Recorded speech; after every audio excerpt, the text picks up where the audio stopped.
नमस्कार, आप देख रहे हैं तहलका डिजिटल। मैं हूं दिग्विजय चौहान।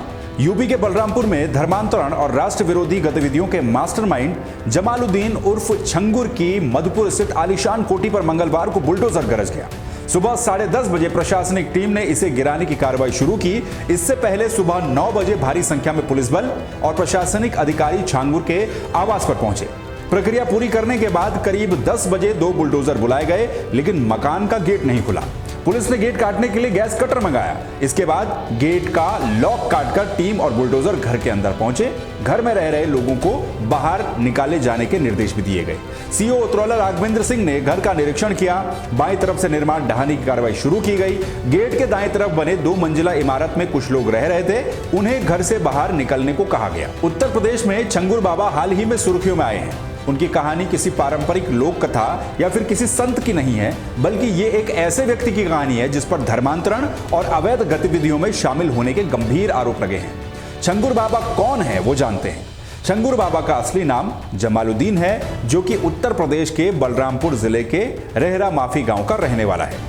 बताया जा रहा है कि कुछ साल पहले तक वो सड़कों पर अंगूठी और नग बेच करके अपनी जीवन का यापन करता था, लेकिन देखते ही देखते अंगूठी नग बेचते ही बेचते आलीशान कोठी तक कैसे पहुंचा, ये बड़ा सवाल है। हालांकि कुछ ही सालों में उसने करोड़ों की संपत्ति बना ली और एक बड़ा धर्मांतरण रैकेट चलाने का आरोप उस पर लगा है। छंगुर बाबा की कहानी अचानक धनवान बनने की है। एक सामान्य फेरी वाला होने से लेकर के कुछ ही सालों में 100 करोड़ रुपए से अधिक की संपत्ति का मालिक बनने तक का उसका सफर रहस्यमयी माना जा रहा है। उन्होंने आलीशान कोठियां, लग्जरी गाड़ियां खरीद ली और कई फर्जी संस्थाओं का मालिक भी बन गए। छंगुर बाबा पर आरोप है कि वो एक बड़े धर्मांतरण रैकेट का मास्टरमाइंड था।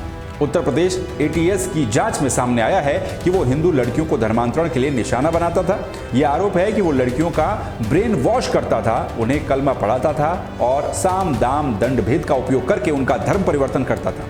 इसको विदेशी फंडिंग भी होती थी, ये बात भी सामने आई।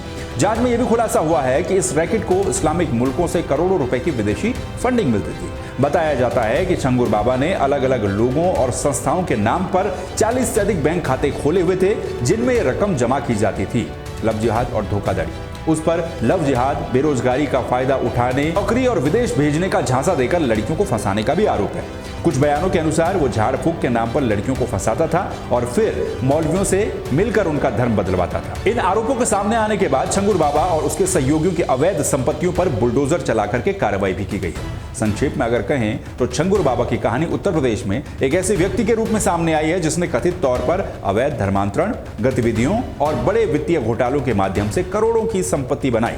यह गंभीर आपराधिक मामला है जिसकी जांच उत्तर प्रदेश ATS के द्वारा की जा रही है और फिलहाल छंगुर बाबा की कोठी पर बुलडोजर गरज रहा है। ऐसी बाकी खबरों को देखने के लिए आप तहलका डिजिटल के साथ बने रहिए। नमस्कार।